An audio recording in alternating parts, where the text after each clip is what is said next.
আরে ছাড়ুন না পুলিশ ম্যাম, এমন করছেন কেন? আমাকে আমার মতো থাকতে দিন। তোমার মতো থাকবে মানে? আমাদের বিয়ে হয়েছে 1 মাস হয়ে গেছে অয়ন। এখন পর্যন্ত তুমি আমার কাছে আসো নাই কেন বলো তো? কেন আবার? আমি তো আগেই আপনাকে বলে দিছি আমি আপনাকে স্ত্রী হিসেবে মানি না। কেন মানো না সেই কথা? কিন্তু তুমি বলো নাই আমাকে। আমি কিভাবে আপনাকে মানব? আপনি আমার থেকে কত সিনিয়র, তার উপর আবার পুলিশ অফিসার। লোকে আমাকে দেখলে হাসাহাসি করে, বলে তোর বউ পুলিশ, বাইরে গুন্ডা পেটায়, ঘরেও কি তোকে পিটাই নাকি? এসব কি ধরনের কথা অয়ন? লোকের জন্য তুমি আমাকে মানবে না? আমি তোমাকে কাছে পেতে চাই। আমাদের তো বিয়ে হয়েছে। আমার তো ইচ্ছে অনিচ্ছে বলে কিছু আছে। আমি তো স্বামীর ভালোবাসা পেতে চাই। স্বামীর ভালোবাসা কখনো আপনার কপালে জুটবে না মিস নিশি। এই অয়ন, কি বলছো? জোর করে বলো। এমন মিনমিন করে করবে না, এমন মিনমিন করবে না একদম বলছি। জোরে তো বলছি। এতদিন ধরে আমি আপনাকে মানতে পারবো না। এতদিন যেমন আলাদা ঘুমিয়েছি, আজও তাই। No never. এতদিন তোমার বাদরামে সহ্য করেছি, আর না। আমার তোমাকে চাই আজ, এক্ষুনি। মগের মূল্যক নাকি? যাকে পছন্দ না তাকে ভালোবাসবো কিভাবে? কেন, আমি কি সুন্দরী না? নাকি আমাকে দেখে ফিলিংস আসে না? সব সৌন্দর্য ভালোর জন্য না, কিছু সৌন্দর্য মানুষকে ধ্বংস করে দেয়। নিশি রেগে লাল হয়ে অয়নের সামনে এসে দাঁড়ালো। চোখ দুটো জ্বলছে আগুনের মতো, কপালের শিরা ফুলে উঠেছে। পুলিশের ইউনিফর্ম না থাকলেও তার ব্যক্তিত্বে যেন সেই কঠোরতার ছাপ স্পষ্ট। একদম নাটক করবে না অয়ন। অনেক দিন ধরে তোমার এই নাটক দেখে আসছি। বউ হয়ে স্বামীর ভালোবাসা পাওয়া আমার অধিকার। আমি ভিক্ষা চাইতে আসি নাই তোমার কাছে। অয়ন ঠোঁট বাঁকিয়ে তাচ্ছিলের হাসি দিল। সে একইভাবে নিশির দিকে তাকিয়ে উত্তর দিল, আমি চাই না আপনাকে সেই অধিকার দিতে। জোর করে বিয়ে হয়েছে বলে সব জোর করে পাবেন এমন না। এই কথা শুনে নিশির ভেতরে দম আটকে গেল। কয়েক সেকেন্ড সে চুপ করে অয়নের দিকে তাকিয়ে রইল। তারপর হঠাৎ করেই যেন আগ্নেয়গিরির মতো বিস্ফোরিত হলো। তুমি কি ভাবো আমি শুধু থানায় কেস সামলাই? আমার নিজের জীবনের কেসও আমি সামলাতে জানি। এতদিন তোমার বয়সের কথা ভেবে, তোমার ইগোর কথা ভেবে চুপ ছিলাম, কিন্তু আজ শেষ। শোনো অয়ন, আমি তোমার উপর জোর করছি না। আমি আমার প্রাপ্য চাইছি। বিয়ে যদি তোমার কাছে খেলনা হয়, তাহলে ভুলে যেও না এই খেলাটা আমি একদিন ভেঙেও ফেলতে পারি। অয়ন এক মুহূর্তের জন্য থমকে গেল। নিশির চোখে যে কষ্টটা লুকিয়ে আছে সেটা সে আগেও কখনো এভাবে খেয়াল করে নাই। অয়ন ধীরে ধীরে তার হাত সরিয়ে দিয়ে বলল, ভয় দেখিয়ে ভালোবাসা পাওয়া যায় না নিশি। নিশি বুকের ভেতরটা কেঁপে উঠল। কণ্ঠ নরম হয়ে এলো, কিন্তু রাগের আগুন এখনো নিভে নাই। আমি ভয় দেখাচ্ছি না অয়ন। আমি শুধু চাই তুমি একবার আমার দিকে মানুষ হিসেবে তাকাও। পুলিশ অফিসার হিসেবে না, আমি তোমার তোমার স্ত্রী হিসেবে। ঘরটা নিঃশব্দ হয়ে গেল। বাইরের হালকা বাতাসে পর্দা তুলছে, অথচ ভেতরে দুজন মানুষের অহংকার আর কষ্টের ঝড় থামার কোনো লক্ষ্য নেই। অয়ন কিছুক্ষণ চুপ করে দাঁড়িয়ে থাকলো, মুখে একরকম কঠিন ভাব, কিন্তু ভেতরে অদ্ভুত এক অস্থিরতা। নিশির চোখে যে জেদ আর কষ্ট একসাথে চলছে সেটা তাকে অস্বস্তিতে ফেলছে। তবুও সে নিজের ইগো আঁকড়ে ধরে রাখলো। অয়ন ধীরে ঠান্ডা গলায় বলল, দুঃখিত, আপনাকে বউ ভাবতে পারবো না আমি। নিশি বুকের ভেতরটা ধক করে উঠল। এত সোজা, এত নির্দয়ভাবে কথাটা বলবে সে হয়তো ভাবেনি। নিশি একটু এগিয়ে এসে থেমে গেল। কেন অয়ন? একটা কারণ তো দাও। অয়ন চোখ সরিয়ে নিল, যেন তার দৃষ্টি এড়িয়ে পালাতে চাই। সে স্বাভাবিক কণ্ঠে বলল, ইচ্ছে নাই। দুইটা শব্দ, কিন্তু সেই দুইটা শব্দ যেন নিশির আত্মসম্মানে আঘাত করে বসল। তার ঠোঁট কেঁপে উঠল। এতদিনে চেপে রাখা অপমান, কষ্ট, অভিমান সব একসাথে মাথায় উঠল। হঠাৎ করে নিশি অয়নের কলা ধরে তাকে নিজের দিকে টেনে আনলো। অয়ন কিছু বুঝে ওঠার আগে নিশি তার ঠোঁটে নিজের ঠোঁট চেপে ধরল। রাগ, জেদ আর অদম্য আকাঙ্ক্ষা মিশে থাকা এক চুম্বন। অয়ন প্রথমে হতবাক হয়ে গেল, তারপর জোরে নিশিকে সরিয়ে দিল। এসব কি? জোর করছেন কেন? নিশির চোখে তখন আগুন আর অশ্রু একসাথে ঝিলমিল করছে। সে রেগে আগুন হয়ে পড়ল, তুমি তো অধিকার দিচ্ছ না, তো আমি কি করব বলো? কতদিন অপেক্ষা করব? আমি কি পাথর নাকি? আমার ইচ্ছে করছে না আপনাকে আপন করতে। আপনি কি জোর করে সব করবেন নাকি? নিশি দাঁতে দাঁত চেপে এগিয়ে এলো, তার কণ্ঠে কঠোরতা কিন্তু ভেতরে ভাঙ্গা একটা আর্তনাদ। দরকার হলে তাই। অয়ন স্তব্ধ হয়ে তাকিয়ে রইল। এই মেয়েটাকে সে শুধু কঠিন পুলিশ অফিসার হিসেবে দেখেছে, কিন্তু আজ তার সামনে দাঁড়িয়ে আছে এক আহত স্ত্রী, যে ভালোবাসা চাই, স্বীকৃতি চাই, নিজের মানুষটার কাছে নিজের জায়গা চাই। ঘরে বাতাস ভারী হয়ে উঠল, দুজনের নিঃশ্বাসের শব্দ যেন শোনা যাচ্ছে স্পষ্টভাবে। এক পাশে জেদি স্বামী, অন্য পাশে আগুন বউ, যে হার মানতে জানে না। নিশি এবার ধীরে বলল, থানায় আমি কেস জিতি প্রমাণ দিয়ে, কিন্তু ঘরে আমি শুধু তোমার একটা স্বীকৃতি চাই। এতটাই কঠিন নাকি? অয়ন কিছু বলল না, চুপ করে দাঁড়িয়ে রইল। তার চোখে দ্বিধা, রাগ আর কোথাও যেন লুকানো একটা অচেনা টান। ঘরের ভেতরটা যেন বারুদের গন্ধে ভরে গেছে। দুজনেই দাঁড়িয়ে আছে মুখোমুখি, কেউ এক চুলো পিছু হটার মানুষ না। অয়ন হঠাৎ আলমারির দিকে এগিয়ে দরজা খুলে কিছু জামা কাপড় বের করতে লাগলো। নিশি অবাক হয়ে তাকিয়ে রইল। এসব কি বলছো তুমি? অয়ন জামাগুলো ভাঁজ না করে ব্যাগে ঢুকাতে ঢুকাতে ঠান্ডা গলায় বলল, আজ থেকে আমি এই রুমে থাকবো না। নিশির চোখ বিস্ময়ে বড় হয়ে গেল। কয়েক সেকেন্ড সে কথা বলতে পারল না, তারপর ধীরে ধীরে তার মুখ শক্ত হয়ে উঠল। নিশি এগিয়ে সে ব্যাগটা টেনে ধরল। মানে কি? সবার সামনে প্রমাণ করতে চাও নাকি তুমি আমাকে মানো না? মানুষ কি বলবে ভেবেছো একবারও? মানুষ কি বলবে সেটা নিয়ে আমি ভাবি না। নিশির কণ্ঠ এবার কাঁপছে রাগে, অপমানে আর ভেতরের ভাঙ্গনে। নিশি রাগী কণ্ঠে বলল, শোনো অয়ন, এমনটা ভেবো না। আমার মান সম্মান নষ্ট করতে পারো না তুমি। আমি পুলিশ অফিসার ঠিকই, কিন্তু আমি একটা মেয়েও। আমার পরিবার আছে, সমাজ আছে, সবাই জানে আমরা একসাথে থাকি। তুমি আলাদা রুমে গেলে কি প্রমাণ হবে জানো? হবে যে তোমার স্ত্রীকে তুমি মানো না। এখানে দম বন্ধ হয়ে যায় আমার। এই কথাটা নিশির বুকে সোজা আঘাত করলো। সে থম মেরে দাঁড়িয়ে রইল, যেন কেউ তার সমস্ত শক্তি কেড়ে নিয়েছে। নিশি ধীরে ধীরে বলল, দম বন্ধ হয়ে যায়? আমি তাহলে তোমার কাছে এতটাই অসহ্য? অয়ন চুপ, কিন্তু তার নীরবতায় যেন স্বীকারোক্তি। নিশির চোখে জল চিকচিক করে উঠল, কিন্তু সে কাঁদল না। সে কাঁদার মেয়ে না, সে লড়াই করে। নিশি হঠাৎ দরজার সামনে গিয়ে দাঁড়িয়ে গেল। এই রুম থেকে বের হতে চাইলে আমার উপর দিয়ে যেতে হবে। আমি থাকতে তোমার এই নাটক চলবে না। নাটক করছেন আপনি, আমি শুধু একটু শান্তি চাই। শান্তি? আমি কি অশান্তি? আমি কি তোমার শত্রু? তুমি কি একবারও ভেবে দেখেছো আমার কেমন লাগে? প্রতিদিন একই ছাদের নিচে থেকেও স্বামীর কাছ থেকে দূরে থাকা কতটা অপমানের জানো? অয়ন এবার একটু থমকে গেল, কিন্তু নিজের জেদ ছাড়ল না। সে জেদ নিয়েই বলল, আমি জোর করে কিছু করতে পারবো না। আমি তো তোমাকে জোর করছি না ভালোবাসতে। আমি শুধু চাই তুমি আমাকে অস্বীকার করে আমার সম্মানটা মাটিতে মিশিয়ে দিও না। ঘরে বাতাস ভারী হয়ে উঠল। দুজনের মাঝখানে শুধু দূরত্ব না, অহংকার, ভুল বোঝাবুঝি আর অজানা ভয়ও দাঁড়িয়ে আছে। নিশি এবার খুব নিচু গলায় বলল, বাইরে আমি অপরাধীদের সামনে মাথা নত করি না, কিন্তু ঘরে এসে তোমার কাছে প্রতিদিন ভাঙি।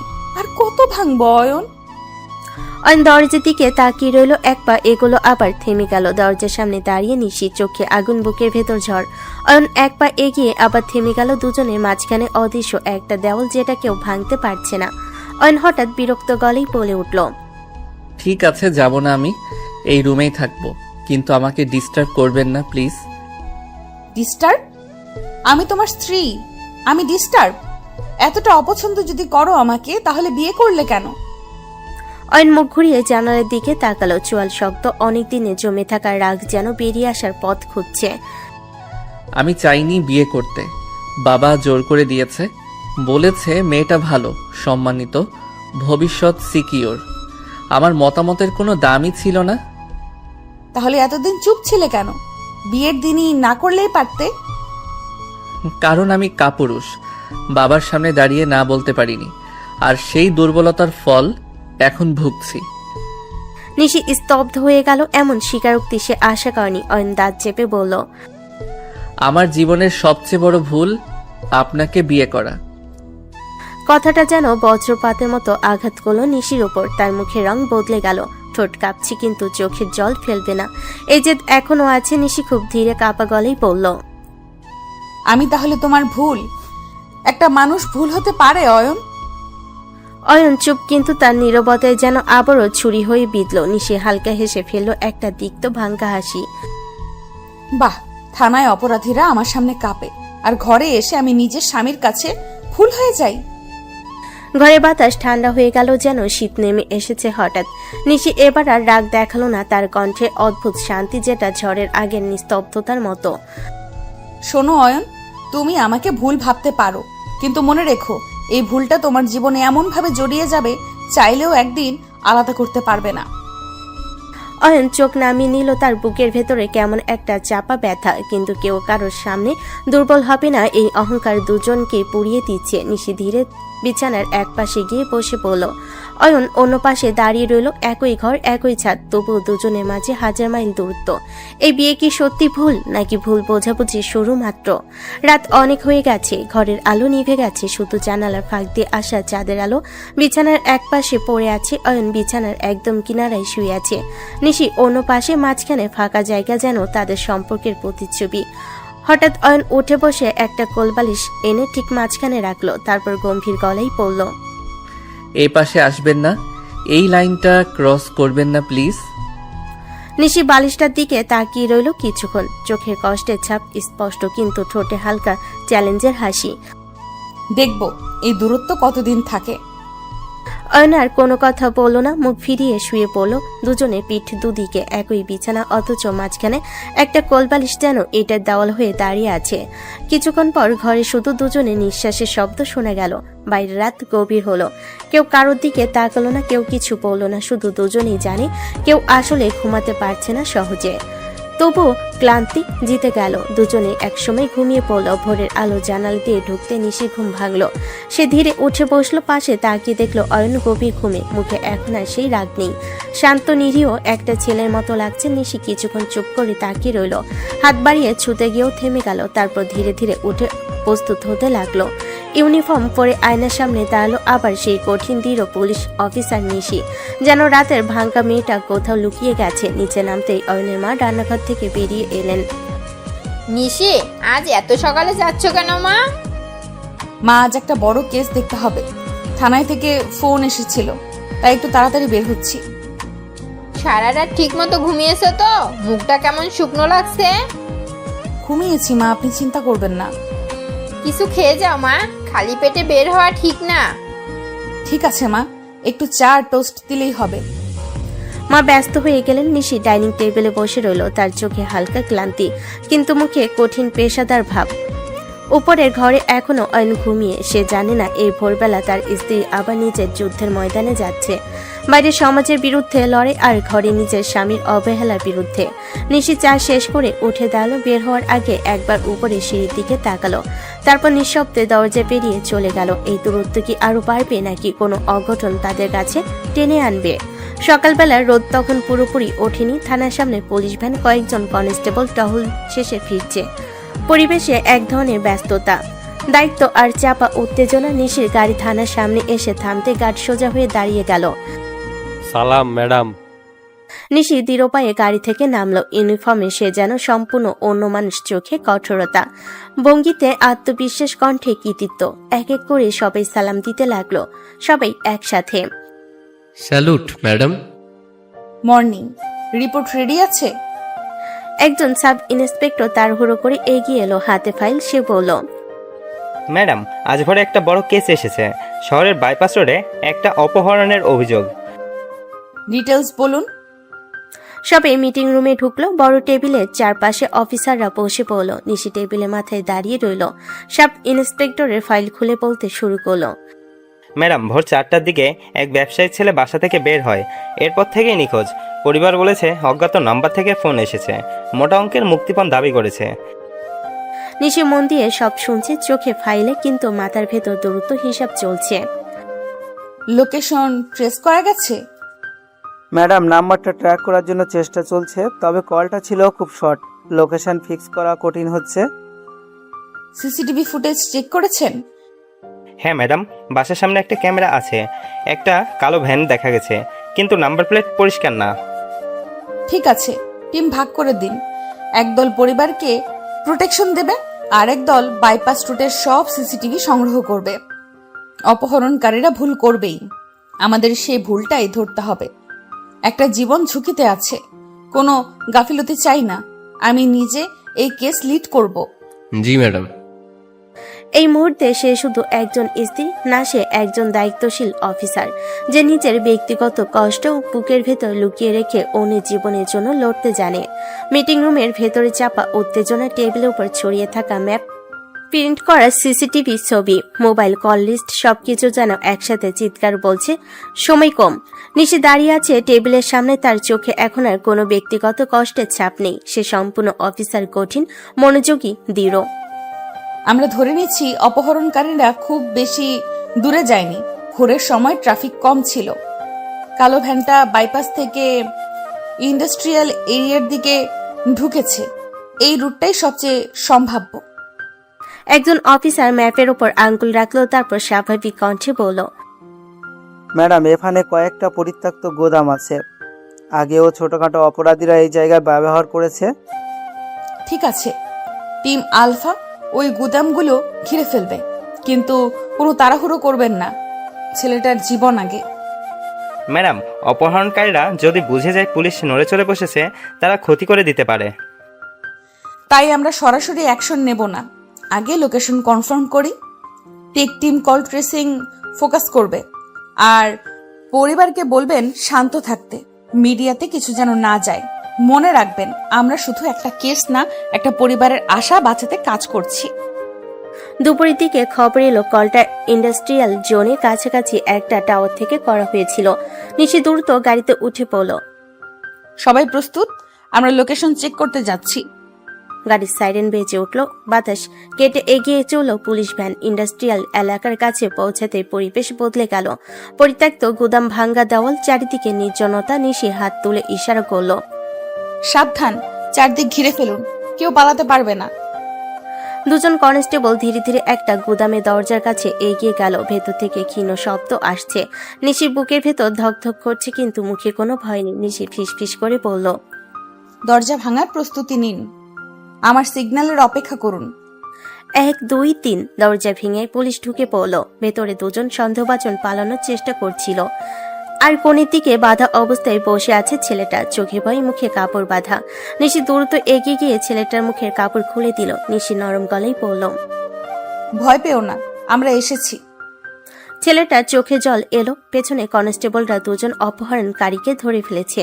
নিশি উঠে দাঁড়িয়ে বলল, কাউকে আঘাত করা হয়নি তো? না ম্যাডাম, ছেলেটা সেফ।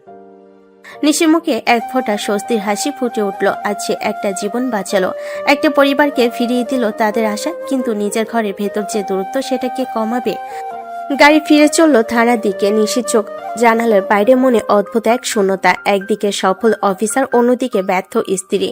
থানার ভেতর আজ অদ্ভুত এক পরিবেশ। কিছুক্ষণ আগেও যেখানে টানটান উত্তেজনা ছিল, এখন সেখানে স্বস্তির নিঃশ্বাস। উদ্ধার করা ছেলেটাকে মেডিকেল চেকআপের জন্য নিয়ে যাওয়া হয়েছে। রিপোর্ট আসতে নিশ্চিত হলো সে সম্পূর্ণ নিরাপদ। ঠিক তখনই থানার গেটের সামনে একটা গাড়ি এসে থামলো। তাড়াহুড়ো করে নেমে এলেন এক ভদ্রলোক আর এক মহিলা। চোখ লাল, মুখ ভেজা কানাই। তারা ভেতরে ঢুকে ছেলেটাকে দেখে ছুটে গেলেন। আমার বাচ্চা, আমার ছেলে, আল্লাহ তোমাকে বাঁচাইছি। বাবা, তুই ঠিক আছিস তো? কিছু করেছে তোকে? ছেলেটা কাঁদতে কাঁদতে মায়ের গলা জড়িয়ে ধরল। সেই দৃশ্য দেখে উপস্থিত সবার চোখে জল চলে এলো। ভদ্রলোক হঠাৎ নিশির দিকে তাকিয়ে এগিয়ে এলেন, হাত জোর করে দাঁড়িয়ে গেলেন তার সামনে। ম্যাডাম, আপনি না থাকলে আজ আমার ছেলেকে হয়তো আর দেখতে পেতাম না। আপনি আমাদের নতুন জীবন দিলেন। মহিলাও এগিয়ে এসে নিশির হাত ধরে ফেলেন। মহিলাটা কান্না করতে করতে বললেন, মা, আল্লাহ আপনার সুখে রাখুক, আপনার ঘর সংসার ভরে উঠুক। আপনি সবসময় এভাবে মানুষকে বাঁচান। নিশির চোখে এক মুহূর্তের জন্য কষ্টের ছায়া ভেসে উঠল। ঘর সংসার ভরে উঠুক, এই দোয়ার শব্দ যেন তার বুকের কোথাও গেঁথে গেল। তবু সে পেশাদার ভঙ্গিতে হালকা হাসল। দোয়া করবেন, এটা আমার দায়িত্ব। আমি শুধু আমার কাজটাই করেছি। না ম্যাডাম, দায়িত্ব সবাই নেয় না। আপনি মন দিয়ে কাজ করেছেন বলেই আমার ছেলে আজ বেঁচে আছে। ওয়েল ডান অফিসার নিশি, খুব দ্রুত আর নিখুঁত অপারেশন। আমি তোমার উপর গর্বিত। সবাই আবার স্যালুট দিল। নিশি স্যালুট ফিরিয়ে দিল, তারপর মাথা নত করে বলল, থ্যাংক ইউ স্যার, পুরো টিম খুব ভালো কাজ করেছে। আজকের এই কেসটা ডিপার্টমেন্টের জন্য একটা উদাহরণ হয়ে থাকবে। চারিদিকে প্রশংসা, দোয়া, সম্মান। নিশি সবার মাঝে দাঁড়িয়ে আছে একজন সফল পুলিশ অফিসার হিসেবে, কিন্তু তার বুকের গভীরে কোথাও একটা প্রশ্ন জেগে উঠছে যে মেয়েকে আজ সবাই দোয়া করছে তার সংসার ভরে উঠুক বলে, সেই সংসারে কি সে একা হয়ে যাচ্ছে না? বাইরে সূর্যের আলো ঝলমল করছে, নিশির মুখেও আত্মবিশ্বাসের আলো, তবু ভেতরে কোথাও যেন নীরব এক শূন্যতা। এই সফলতার খবর কি অয়ন শুনবে? শুনলে কি একটু গর্ব হবে তার? সারাদিনের ব্যস্ততা, দায়িত্ব, প্রশংসা সবকিছুর পর সন্ধ্যার আলোয় ক্লান্ত শরীর নিয়ে বাড়ির পথে বের হলো নিশি। গাড়ির জানালার বাইরে শহরের আলো জ্বলছে, কিন্তু তার ভেতরে অদ্ভুত এক ক্লান্তি। আজ একটা জীবন বাঁচিয়ে এসেছে, কিন্তু নিজের সংসারটাকে কি বাঁচাতে পারছে? গাড়ি যখন বাড়ির কাছাকাছি মোড় ঘুরল, তখনই নিশির চোখে পড়ল রাস্তায় একটা চায়ের দোকানের সামনে অয়ন দাঁড়িয়ে, চারপাশে কয়েকজন ছেলে, হাসাহাসি, সিগারেটে ধোয়া, উচ্চস্বরে গল্প। নিশির ভুরু কুঁচকে গেল, গাড়ি থামিয়ে সে নেমে পড়ল। তার উপস্থিতি দেখে কয়েকজন ছেলে চুপ হয়ে গেল। নিশি দৃঢ় পায়ে এগিয়ে এলো। অয়ন, বাড়ি চলো। কেন? এখনই কেন? এখন কিসের আড্ডা? রাত হয়ে যাচ্ছে। আমার লাইফ, আমার ইচ্ছে, কখন কোথায় থাকবো সেটা কি আপনাকে রিপোর্ট করতে হবে? বন্ধুরা একে অন্যের দিকে তাকিয়ে চাপা হাসলো। নিশির রাগ মাথায় উঠল। নিশি এগিয়ে এসে অয়নের হাত চেপে ধরল। চলো বলেছি। কি করছেন? এমন করে টানছেন কেন? কিন্তু নিশি আর কোনো কথা না বলে তাকে প্রায় টেনে গাড়ির কাছে নিয়ে গেল। বন্ধুরা স্তব্ধ হয়ে তাকিয়ে আছে। অয়ন গাড়িতে উঠে রাগে ফুঁসতে লাগলো। এভাবে আমার বন্ধুদের সামনে আমাকে ছোট করলেন কেন? আমার কি কোনো সম্মান নেই? সম্মান নিজে রাখতে হয়। রাস্তার পাশে দাঁড়িয়ে বাজে আড্ডা দিলে সম্মান বাড়ে না। তারা বাজে না, তারা আমার বন্ধু। এই ছেলেগুলো একদম ভালো না, আমি চিনি এদের টাইপ। থানায় কতবার এদের মতো ছেলেদের কেস সামলেছি জানো? আর বাজে লোকের সাথে বন্ধুত্ব করতে হবে না। আপনি কি এখন আমার জীবনও কন্ট্রোল করবেন? কার সাথে মিশবো, কোথায় যাব, সব আপনি ঠিক করবেন? নিশি এক মুহূর্ত চুপ করে রইল। তার কণ্ঠ এবার একটু নরম হলো, কিন্তু তাতে কঠোরতার ছাপ এখনো আছে। আমি কন্ট্রোল করতে চাই না অয়ন। আমি শুধু চাই তুমি এমন পথে না যাও যেখান থেকে একদিন তোমাকে আমি নিজেই গ্রেফতার করতে বাধ্য হই। কথাটা শুনে অয়ন স্তব্ধ হয়ে গেল। গাড়ি ভেতর নীরবতা নেমে এলো। বাইরে শহরের আলো ঝলমল করছে, ভেতরে দুজনের অহংকার আর ভুল বোঝাবুঝি আরো জটিল হয়ে উঠছে। এই টানাপোড়েন কোথায় গিয়ে থামবে? ভালোবাসায় নাকি আরো বড় কোনো ঝড়ে? গাড়ি বাড়ির সামনে থামতে অয়ন দরজা খুলে দৌড়তে নেমে গেল। তার পায়ের শব্দে বোঝা যাচ্ছে ভেতরে কি পরিমাণ আগুন জ্বলছে। দরজা খুলে সে ভেতরে ঢুকে জোরে বলে উঠল, আমার জীবন কি নিজের মতো চালাতে দেবেন না? সব কিছুতেই আপনার হুকুম, আপনার আদেশ। আমি কি বন্দি নাকি? নিশি ধীরে ধীরে ভেতরে ঢুকলো। ইউনিফর্মে সে এখনো কঠোর দেখাচ্ছে, কিন্তু চোখে ক্লান্তির রেখা স্পষ্ট। নিশি শান্ত গলেই বলল, স্বামী খারাপ রাস্তায় গেলে আমাকে তো ফেরাতেই হবে। আমি চুপ করে দাঁড়িয়ে দেখবো? আমি খারাপ রাস্তায় যাচ্ছি কে বলেছে? বন্ধুদের সাথে একটু আড্ডা দিলেই খারাপ হয়ে গেলাম? তুমি বুঝতে চাইছো না অয়ন? আমি প্রতিদিন অপরাধীদের দেখি, তাদের শুরুটাও এমন নিরীহ আড্ডা দিয়েই হয়েছিল। আমি ভয় পাই। ভয় পান নাকি আমাকে নিয়ন্ত্রণ করতে চান? আপনি থানায় অফিসার, কিন্তু এখানে আমার স্ত্রী। সবসময় আমাকে আসামির মতো জেরা করবেন না। আমি জেরা করছি না, আমি চিন্তা করছি। আপনার এই চিন্তাই আমার দম বন্ধ করে দেয়। বাইরে পুলিশ, ঘরেও পুলিশ। আমার নিজের কোনো স্পেস নেই। আমি যদি তোমার জন্য চিন্তা না করি তাহলে কে করবে বলো? আমি চাই না তুমি এমন লোকদের সাথে মেশো যারা একদিন তোমাকে বিপদে ফেলবে। আমার জীবন আমি সামলাতে পারি, আপনি আমার গার্ডিয়ান না। এই চিৎকারে বাড়ির ভেতর নীরবতা নেমে এলো। অয়নের মা দূর থেকে উদ্বিগ্ন চোখে তাকিয়ে আছেন। নিশির চোখে এবার কষ্টের ছাপ স্পষ্ট হয়ে উঠল। নিশি ধীরে বলল, গার্ডিয়ান না, কিন্তু আমি তোমার স্ত্রী। তোমার ভালো মন্দ দেখার অধিকার আমার আছে। আমি সেই অধিকার দেইনি। কথাটা শুনে নিশির মুখ শক্ত হয়ে গেল। সে কিছুক্ষণ চুপ করে অয়নের দিকে তাকিয়ে রইল, তারপর ধীরে খুব নিচু গলায় বলল, অধিকার চাইলেই পাওয়া যায় না অয়ন, অর্জন করতে হয়। আর আমি তোমার জন্য লড়াই করতেই থাকবো। অয়ন মুখ ফিরিয়ে নিজের রুমের দিকে চলে গেল। নিশি দাঁড়িয়ে রইল একা। বাইরে সে শক্ত সাহসী সফল অফিসার, ঘরে সে শুধুমাত্র এক জেদি আহত স্ত্রী যে ভালোবাসায় পেতে চায়, অথচ প্রতিটা কথায় আঘাত পায়। এই লড়াই কি আরো তীব্র হবে, নাকি কোনোদিন অয়ন বুঝবে তার বিরুদ্ধে না, তার জন্যই লড়ছে নিশি? অয়ন রুমের দরজা বন্ধ করে ভেতরে ঢুকে পড়েছে। দরজা বন্ধ হতে নিশি হাঁপিয়ে দাঁড়িয়ে রইল, তার চোখে ক্লান্তি, মুখে কঠোর ভাব। এই সময় অয়নের মা ধীরে ধীরে নিশির পাশে এগিয়ে এলেন, হাতে কাপড়ের টুকরো, মনে কিছুটা উদ্বেগ। নিশি, অয়ন কেন এত রেগে আছে আজ? কিছু হয়েছে কি? মা, অয়ন যেসব ছেলেদের সাথে মিশছে তারা মোটেও ভালো নয়। চায়ের দোকান, আড্ডা সবই তার জন্য নষ্ট। আমি ওদের থেকে দূরে নিয়ে এসেছি বলেই রেগে গেছে। মা কিছুক্ষণ চুপ করে নিশির দিকে তাকিয়ে রইলেন, তারপর হালকা মাথা নেড়ে বললেন, ঠিক করেছো নিশি, দিন দিন খারাপ ছেলেদের সাথে মিশে খারাপ হয়ে যাবে। তুমি যা করেছো সঠিক।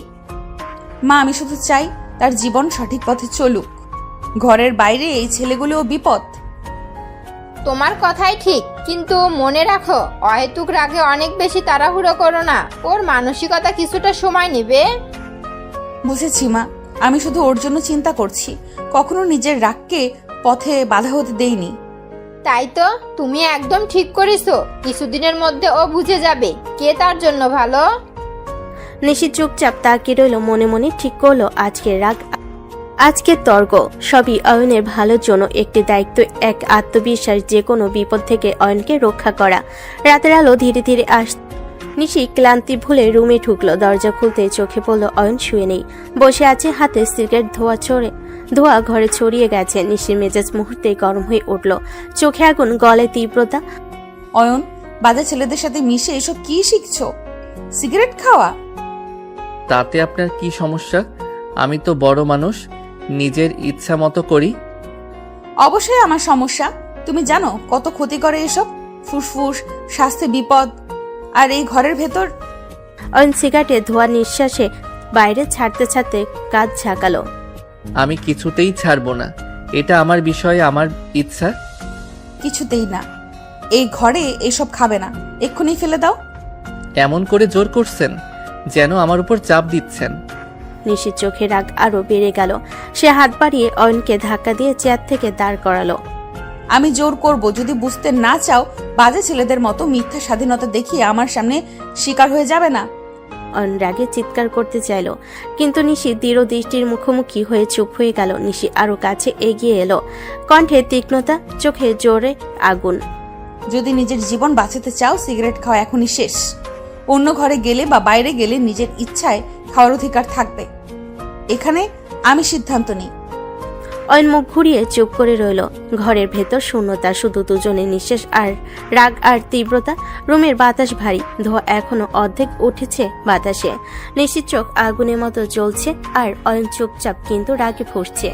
অয়ন দাঁড়িয়ে হাত আকাশে তুলল, মুখে চিৎকার করে বলল, এমনিতেই আপনাকে বিয়ে করে আমার জীবন শেষ, আর এখন আপনি এইভাবে আমার উপর অধিকার দেখাতে শুরু করেছেন। নিশি কিছুক্ষণ চুপ করে তাকিয়ে রইল, তার চোখে রাগ আর হতাশার মিলন। তারপর কঠিন কণ্ঠে বলল, কেন? আমি কি অধিকার দেখাতে পারি না অয়ন? তুমি আমার স্বামী, স্বামী হিসাবে তোমার জন্য অধিকার সীমা ঠিক করা আমার দায়িত্ব। আমি তো আপনাকে মানি না। যদি আপনাকে মানতাম তখনই স্বামী হতাম। আমি তো মানি না আপনাকে। তাহলে এই এত অধিকার দেখাতে লজ্জা হয় না? না, করে না। আমি বলছি, বিয়ে যখন করেছো তখন সব মানতে হবে। শুধু স্বাদ মতো বিয়ে করা হয়নি। আমার অধিকার, তোমার সম্মান, আমাদের ঘর, আমাদের সংসার সব মানতে হবে। অয়ন চিৎকার করতে চাইল, কিন্তু নিশি দৃঢ় দৃষ্টির মুখে চুপ হয়ে গেল। নিশি ধীরে ধীরে এগিয়ে এসে তার হাত ধরে বলল, তুমি আমার স্বামী, আর স্বামী হিসেবে যা করবা সেই সীমার মধ্যে থাকবে। আমি শুধু নিশ্চিত করতে চাই তুমি নিজের জীবন, আমাদের জীবন ঠিক পথে রাখছো। অয়ন কিছুক্ষণ চুপচাপ দাঁড়িয়ে রইল, মুখ কেমন যেন ফাঁকা। নিশি আবার কণ্ঠ তুলল, শুনেছো? বিয়ে মানেই দায়িত্ব, দায়িত্ব মানতে হবে। অধিকার দেখানো লজ্জার বিষয় নয়, বরং তা আমাদের সম্পর্ককে নিরাপদ রাখে। রুমটা যেন আরো ছোট হয়ে গেছে, বাতাস ভারী, উত্তেজনা স্পর্শ করা যায়। নিশি অয়নকে সামনে দেখে দাঁড়িয়ে, চোখে আগুন, ঠোঁটে লাজুক কিন্তু কঠোর বার্তা। আর অয়ন, সে দাঁড়িয়ে, হাত কাঁপছে না, মুখে তাচ্ছিল আর এক ধরনের অদ্ভুত চ্যালেঞ্জ। অয়ন ঘুরে মুখোমুখি হয়ে বলল, আপনি ছেলেদের খুব সহজেই হাত করতে পারেন তাই না? কিন্তু আমাকে করতে পারবে না। মুখ সামলে কথা বলো অয়ন। অয়ন হেসে কাজ ঝাঁকালো, ঠোঁটের পাশে হাসি ছাপ। সে বিদ্রুপ করে আবার বলল, কেন এই রূপের আগুন? এই কথার তেজেই তো মানুষ ফিদা হয়ে যায়। কারো ফিদা হওয়ার দরকার নেই, শুধু তুমি হলেই হবে। অয়ন চট করে পেছন হেঁটে দাঁড়ালো, চোখে একটা তুচ্ছ ভাব। সে তাচ্ছিল্য করে বলল, আমার রুচি এত বাজে না যে এত সহজে ফিদা হয়ে যায়। বাজে বা ভালো, রুচি বা না রুচি সব কোনো ব্যাপার নয়। বিয়ে যখন করেছো মানতে হবে। তুমি ভাবছো এইভাবে খেলা হবে? একদম না। আমি তোমাকে ঠিক দেখাবো। শুধু মনে রেখো অয়ন, এই ঘরে কে কতটা অধিকার দেখাবে, কে কতটা মানবে, সব আমার নিয়ন্ত্রণে, আর আমি কখনো হারবো না। রুমটা নিঃশব্দ, ঘরের বাতাসে কিছুটা উত্তেজনা, কিছুটা অবসন্নতা। নিশি অয়নকে সামনে দেখে দাঁড়িয়ে, চোখে ছোট্ট হাসি, ঠোঁটে এক অদ্ভুত আত্মবিশ্বাস। আর অয়ন, সে দাঁড়িয়ে আছে, চোখে কৌতূহল, মুখে তাচ্ছিল আর রাগের মিশ্রণ। অয়ন মুখ কুঁচকে বলল, জোর করে কিছু পাবে না। জোর নয়, অধিকারে পাবো, মিলিয়ে নিও। অয়ন চোখ বড় করে তাকিয়ে রইল। নিশির কণ্ঠে কি যেন অদ্ভুত তেজ। নিশি ঘুরে গিয়ে ফ্রেশ হতে গেল। কয়েক মিনিট পর সে নতুন শাড়ি পরে ঘরে ফিরে এলো। গোসলের পর তার চুল ও চেহারা যেন আরো ঝলমল করছে। অয়ন চুপচাপ তাকিয়ে রইল। নিশির সৌন্দর্য চোখে লেগে আছে। নেশা লাগে, কিন্তু লজ্জে সে চোখ ফিরিয়ে নিল। নিশি ধীরে এগিয়ে এসে অয়নের সামনে দাঁড়িয়ে বলল, এইভাবে লুকিয়ে না দেখে সরাসরি দেখো, আমি কি বারণ করেছি? দেখছি না আমি? দেখছো না? ঠিক আছে, তবে মনে হয় তুমি টেরা। রাতের আলো ধীরে ধীরে রুমে ঢুকছে। নিশি সোফায় বসে, চোখে হালকা হাসি, মুখে এক অদ্ভুত চঞ্চল ভাব। আর অয়ন, সে রাগ, অহংকার আর কৌতূহলের মধ্যে তুলছে, কিন্তু কোনো শব্দ বের করতে পারছে না। অয়ন ঠোঁট চেপে বলল, আমি টেরা হতে যাব কেন? তাহলে তুমি আমার দিকে তাকিয়ে বলছো? তাকাচ্ছ না, আর টেরা অন্যদিকে তাকিয়ে আছো। মনে হচ্ছে এই দিকে তাকিয়ে আছো। অয়ন কিছু বলতে পারল না। নিশি ধীরে অয়নের দিকে এগিয়ে এলো, চোখে চঞ্চলতা, ঠোঁটে এক রহস্যময়ী হাসি। নিজেকে কন্ট্রোল না করে কাছে আসো, আদর করো আমাকে। ইচ্ছে নাই। দেখবো কতদিন ইচ্ছে না থাকে। নিশি এক মুহূর্ত অয়নের গায়ে হাত বুলালো। তার নিঃশ্বাসে কোমলতা, চোখে জেদ। অয়ন আবার চোখ নামিয়ে চুপ হয়ে রইল। মনে মনে চিন্তা করছে, কেন এই ছোট্ট স্পর্শে, এই হাসিতে সে এতটা না ইচ্ছে থাকা সত্ত্বেও ডুবে যাচ্ছে। নিশি ধীরে ধীরে পিছনে হেঁটে আবার অয়নের দিকে তাকালো। মনে মনে ঠিক করলো, যতই সে বিরক্তি দেখাক, যতই রাগ করুক, আমি জানি একটু একটু করে সে বুঝবে।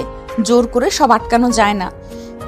রাত গভীর, বাইরে চাঁদের আলো রুমের জানালার কাছে হালকা প্রতিফলন করছে। সারাদিনের ক্লান্তি মুছে গেছে নিশির চোখে। সে গভীর ঘুমে শুয়ে আছে।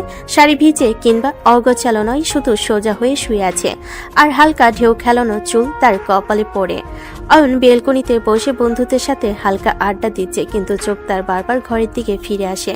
তার মনে এক অদ্ভুত উত্তেজনা, এক ধরনের অনিচ্ছে, যা সে নিজেও বুঝতে পারছে না। একসময় অয়ন ধীরে ঘরের দরজা খুলে ভিতরে ঢুকলো। নিশি ঘুমিয়ে আছে, নিঃশ্বাস ধীর, মুখে এক শান্তি। অয়ন চোখে শান্তি আর মৃদু কৌতূহল নিয়ে তার দিকে এগিয়ে এলো। যদি আপনি এমন না হতেন, আমি আপনাকে মাথায় তুলে রাখতাম, কিন্তু আপনি একদম অন্যরকম। আমি চাইনি এমন কেউ আমার জীবনে আসুক।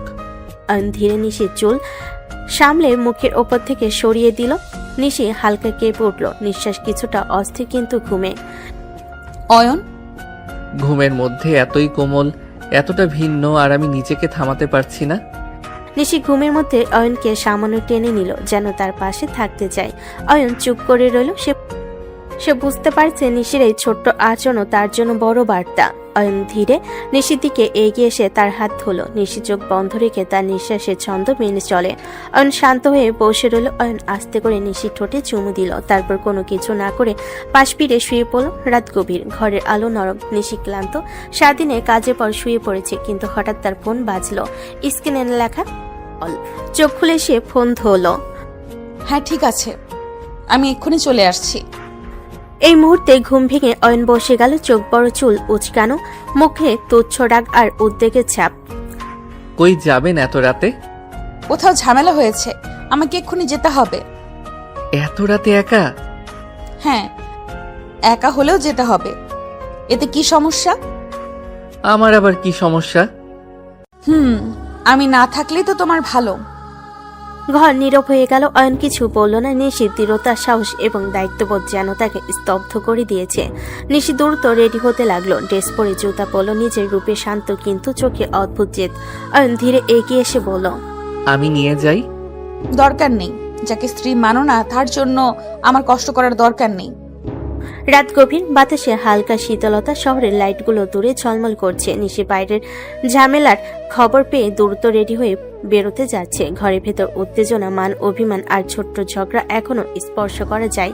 অয়ন দাঁড়িয়ে চুপ, চোখে মিশ্র ভাব, রাগ, কৌতূহল, কিন্তু ভিতরে এক ধরনের দায়িত্ববোধ। না মানলেও আপনি তো আমার দায়িত্ব। আপনার কিছু হলে সবাই আমাকে জিজ্ঞেস করবে। আমি কিছুতেই আপনাকে একা যেতে দিতে পারবো না। যেখানে ভালোবাসা নেই সেখানে দায়িত্ব পালন করে কি হবে?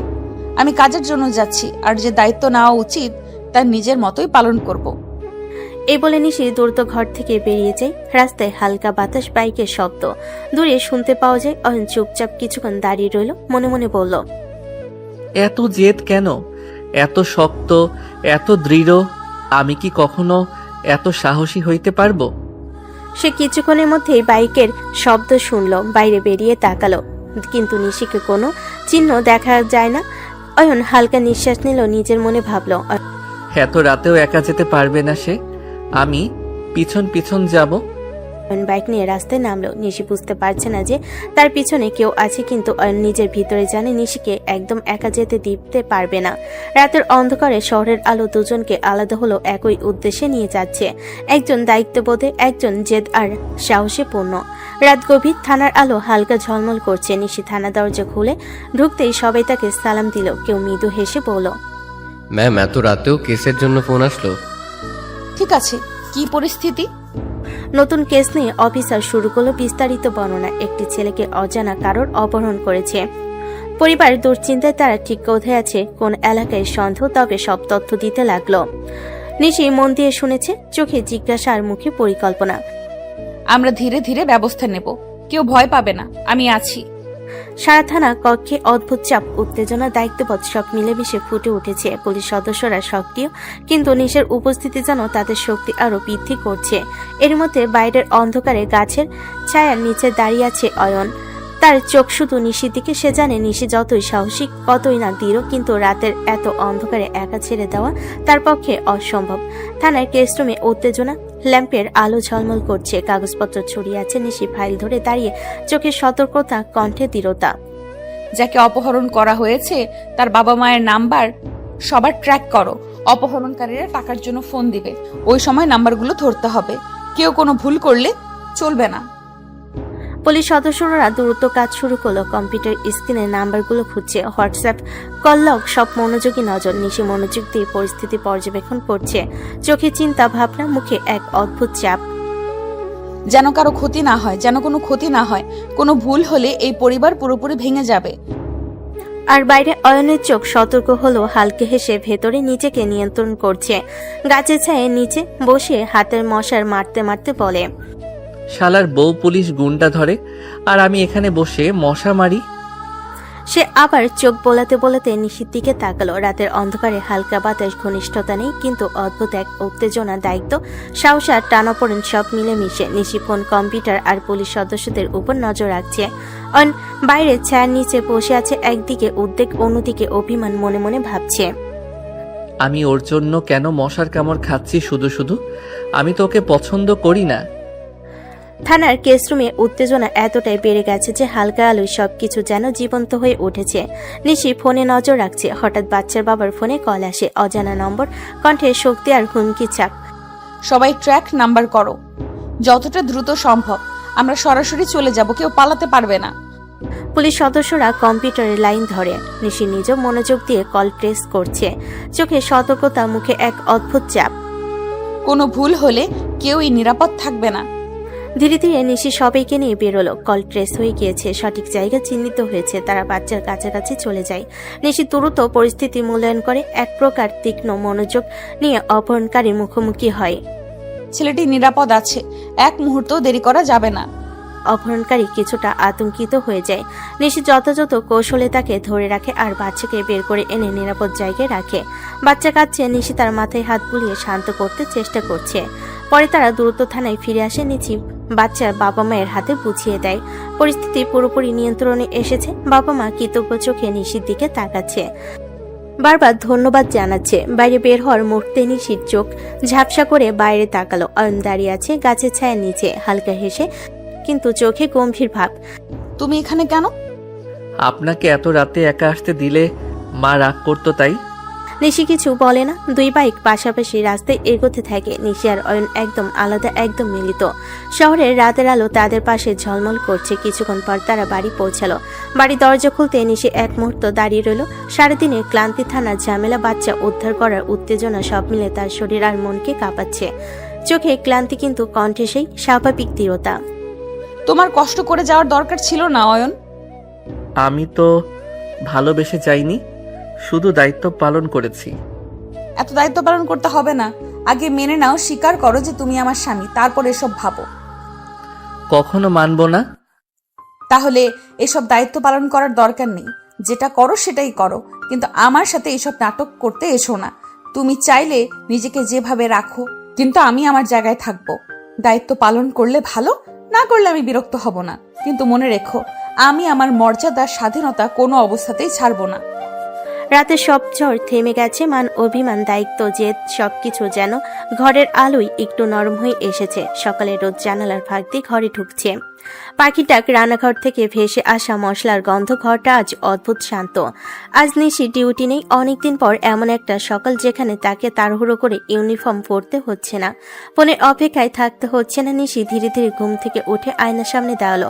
চুল গুছিয়ে একটা হালকা শাড়ি পরলো। আজ তার মুখে কঠোর পুলিশ অফিসারের ছাপ নেই, বরং একদম ঘরের বইয়ের মতো শান্ত, স্নিগ্ধ। রান্নাঘরে ঢুকতেই অয়নের মা হালকা অবাক হয়ে তাকালেন। আরে নিশিমা, তুমি এত সকালে রান্নাঘরে? আজ ডিউটি নেই মা, ভাবলাম আপনার সাথে একটু রান্না করি।